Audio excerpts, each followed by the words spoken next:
میں سیڑھیاں چڑھتے ہوئے اسے کہہ رہا تھا اور وہ گھبرائی ہوئی تھی. میری شرٹ کو اپنی مٹھیوں میں دبوچ رکھا تھا. شاید اسے لگتا تھا کہ وہ گر جائے گی. کہنے لگی آہل مجھے ڈر لگتا ہے، میں گر جاؤں گی. میں نے کہا نہیں، اطمینان رکھو، میں تمہیں گرنے نہیں دوں گا. میں اسے اپنے کمرے میں لے آیا، بیڈ پہ اسے بٹھا دیا، بیڈ کے کراؤن پہ تکیا رکھ دیا. وہ ٹیک لگا کے بیٹھ چکی تھی. کچھ دیر بعد ملازمہ اس کی ویل چیئر بھی کمرے میں رکھ کے چلی گئی، لیکن وہ بے حد نروس تھی. میں نے جیسے ہی کمرے کا دروازہ بند کیا تو کہنے لگی کہ مجھے نہیں لگتا میں تمہارے ساتھ کوئی رشتہ نبھا سکتی ہوں. تم نے مجھے سہارا دینا تھا، تمہارا بہت شکریہ، لیکن تم میرے لیے الگ کمرے کا انتظام کر دو. میں نے کمرے کی کنڈی لگائی اور اس کے پاس آ کے بیٹھ گیا. وہ بالکل سادہ لباس میں تھی، بنا میک اپ کے. میں نے کہا نکاح اس لیے تو نہیں کیا کہ تمہیں دیکھ کے ٹھنڈی آہیں بھرتا رہوں، نکاح اس لیے کیا ہے تاکہ تم سے محبت کروں. یہ کہتے ہوئے میں نے اس کے چہرے پہ اڑتی ہوئی لٹوں کو اس کے کان کے پیچھے کیا، لیکن اس نے میرا ہاتھ پیچھے جھٹک دیا. کہنے لگی تم نے اچھا نہیں کیا، تمہارے گھر والے کبھی بھی مجھے قبول نہیں کریں گے. میں نے کہا اس وقت اپنے گھر والوں کی باتیں تمہارے منہ سے سننے کے موڈ میں نہیں ہوں. میں بس اپنی باتیں سننا چاہتا ہوں، اپنی باتیں کہنا چاہتا ہوں. وہ رخ بدل کے کمرے کو دیکھنے لگی. میری اور زرنش کی شادی کی تصویر پہ جا کے اس کی نظر رکی. کہنے لگی بہت خوبصورت بیوی ہے تمہاری. لیکن میری نظریں لالا رخ کی طرف ہی تھیں. میں نے کہا واقعی بہت خوبصورت بیوی ہے میری، بنا میک اپ کے بھی بہت اچھی لگ رہی ہے. یہ سن کے اس نے میری طرف برجستہ دیکھا تھا. لالا رخ کہنے لگی پلیز آہل مجھ سے ایسی باتیں مت کرو. میں نے کہا پھر کیسی باتیں کروں؟ مجھے تو ایسی ہی باتیں آتی ہیں لالی. پھر میں نے سائڈ ٹیبل کے دراز میں سے ایک انگوٹھی نکالی اور اسے پہنا دی. وہ مجھے بار بار غور سے دیکھ رہی تھی. میں نے کہا ایسے کیا دیکھ رہی ہو؟ کہنے لگی مجھے پتہ نہیں کیوں برا لگ رہا ہے میں نے تمہاری باتوں میں آ کے غلط کر دیا. وہ پتہ نہیں کیوں گلٹ فیل کر رہی تھی. میں نے لیمپ بجھا دیا. کبھی سوچا بھی نہیں تھا کہ لالا رخ کبھی مجھے یوں مل جائے گی. جیسے ہی میں اس کے قریب ہوا وہ کہنے لگی آہل میں تمہیں کوئی خوشی نہیں دے سکتی، پلیز مجھ سے دور رہو. میں اس قابل نہیں ہوں کہ تمہیں کوئی خوشی دے سکوں، اس لیے مجھ سے ایسی امید نہ رکھنا، میں تمہارا ساتھ نہیں دے سکتی. میں نے اسے اپنے اندر سمیٹا تھا. میں جانتا تھا وہ میرا ساتھ نہیں دے سکتی. میں نے کہا میں تو تمہارا ساتھ دے سکتا ہوں. مدھم سی روشنی کمرے میں پھیلی ہوئی تھی. اس کی نیلی نیلی آنکھوں میں اپنا عکس دیکھ کے اچھا لگ رہا تھا. یقین نہیں آ رہا تھا کہ وہ میرے اتنے قریب ہے. اس کے لبوں کو اپنی دسترس میں لے کے میری بے خودی بڑھی تھی. اس کی دھڑکنوں کو اپنے اندر سن کے اچھا لگ رہا تھا. میں اسے سینے سے لگائے سو چکا تھا. صبح میری آنکھ دیر سے کھلی.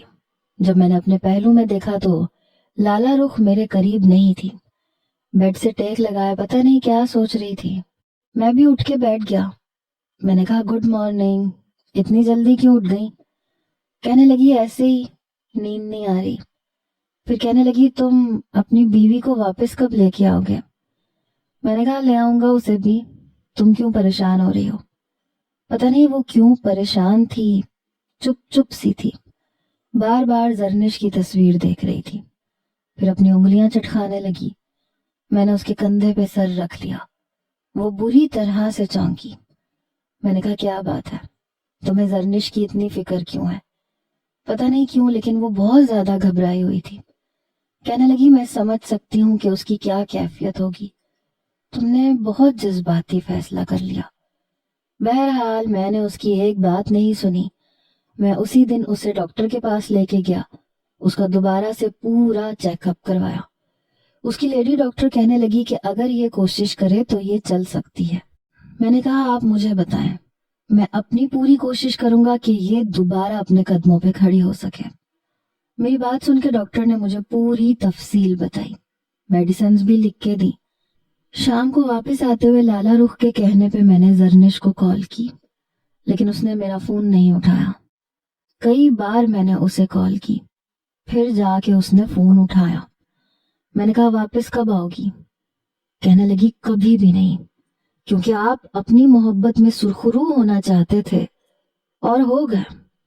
میں نے کہا دیکھو زرنش، خامخواہ کی ضد نہ کرو۔ لالا رخ کو میری ضرورت تھی اور میں اسے چھوڑ نہیں سکتا تھا، اور میں تمہیں بھی نہیں چھوڑوں گا، یہ تم جانتی ہو۔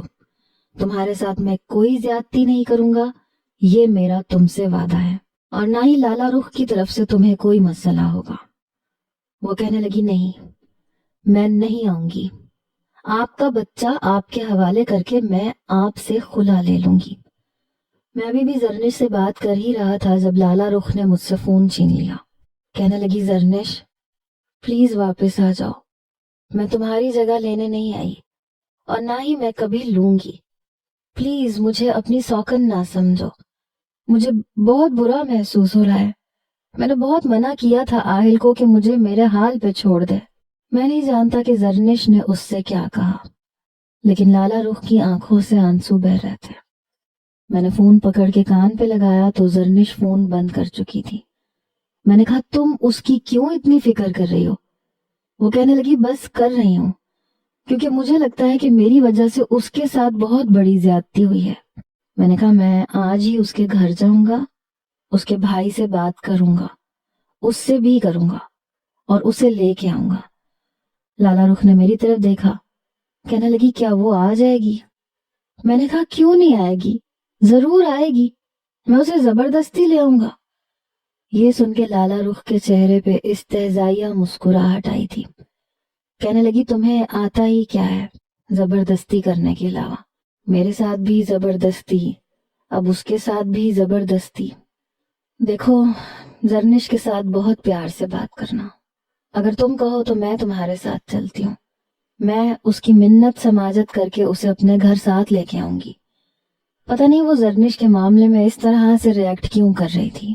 میں نے کہا کوئی ضرورت نہیں ہے تمہیں اس کی منت سماجت کرنے کی، جتنی اہمیت تم میرے لیے رکھتی ہو شاید زرنش نہیں رکھ سکتی، کیونکہ محبت میں نے تم سے کی ہے، اس سے بھی کرتا ہوں لیکن اتنی نہیں جتنی تم سے کرتا ہوں۔ میری بات سن کے اس کے ماتھے پہ بل پڑے۔ کہنے لگی دیکھو تم اس طرح کی باتیں کرو گے تو مجھے اور بھی برا لگے گا۔ میں چاہتی ہوں تم اسے اتنی ہی محبت اور شدت سے چاہو جیسے مجھے چاہتے ہو۔ لالا رخ کی زرنش کے لیے اس طرح کی بات کرنا مجھے عجیب الجھن میں ڈال گیا تھا۔ وہ اپنے سے زیادہ زرنش کے بارے میں سوچ رہی تھی۔ بہرحال شام کو میں اکیلا ہی زرنش کے گھر چلا گیا۔ اس کا بھائی بہت غصے میں بیٹھا ہوا تھا۔ کہنے لگا کیا کرنے آئے ہو یہاں، جاؤ یہاں سے۔ میں نے کہا میری بیوی ہے یہاں پہ، میں کیوں نہیں مل سکتا اس سے؟ لیکن اس کا بھائی کہنے لگا جو کچھ تم نے میری بہن کے ساتھ کیا ہے، تم کس منہ سے یہاں آئے ہو؟ میں نے کہا میں نے کوئی گناہ نہیں کیا ہے، ایک لڑکی کو سہارا دیا ہے۔ مجھے نہیں لگتا کہ زرنش کو اس بات کا ایشو بنانا چاہیے۔ میں وعدہ کرتا ہوں میں اس کے ساتھ کوئی زیادتی نہیں کروں گا۔ لیکن اس سے پہلے کہ جمال بھائی کوئی جواب دیتے، زرنش کمرے سے باہر آئی۔ کہنے لگی مجھے آپ کے ساتھ نہیں جانا اور دوبارہ یہاں مت آئیے گا۔ میں اس کے پاس آ گیا۔ میں نے کہا زرنش خامخواہ کی ضد مت کرو۔ لیکن وہ کہنے لگی آئندہ یہاں مت آئیے گا۔ اس کے اکھڑے ہوئے لہجے کو سن کے مجھے غصہ تو بہت آیا، لیکن لالا رخ نے مجھے بار بار یہی کہا تھا کہ میں اس سے بے رخی سے بات نہ کروں۔ اپنا لہجہ میں نے متوازن ہی رکھا۔ میں نے کہا دیکھو سمجھنے کی کوشش کرو۔ کہنے لگی مجھے کوئی کوشش نہیں کرنی، آپ کا بچہ آپ کو مل جائے گا، بہتر ہے کہ آپ مجھے ڈیورس دے دیجیے گا، مجھے آپ سے کوئی تعلق نہیں رکھنا۔ میں نے کہا ایسے کیسے نہیں رکھنا؟ جب میں کہہ رہا ہوں کہ تمہارے ساتھ کوئی زیادتی کوئی ناانصافی نہیں ہوگی تو اس کا مطلب نہیں ہوگی۔ لیکن وہ نہیں مانی۔ میں بھی غصے سے واپس آ گیا۔ لالا رخ کے چہرے پہ عجیب سی بے چینی تھی۔ جیسے ہی میں کمرے میں آیا فوراً مجھ سے زرنش کے بارے میں پوچھنے لگی۔ کہنے لگی وہ نہیں آئی۔ میں نے کہا وہ بہت ڈھیٹ ہے، بہت ضدی ہے،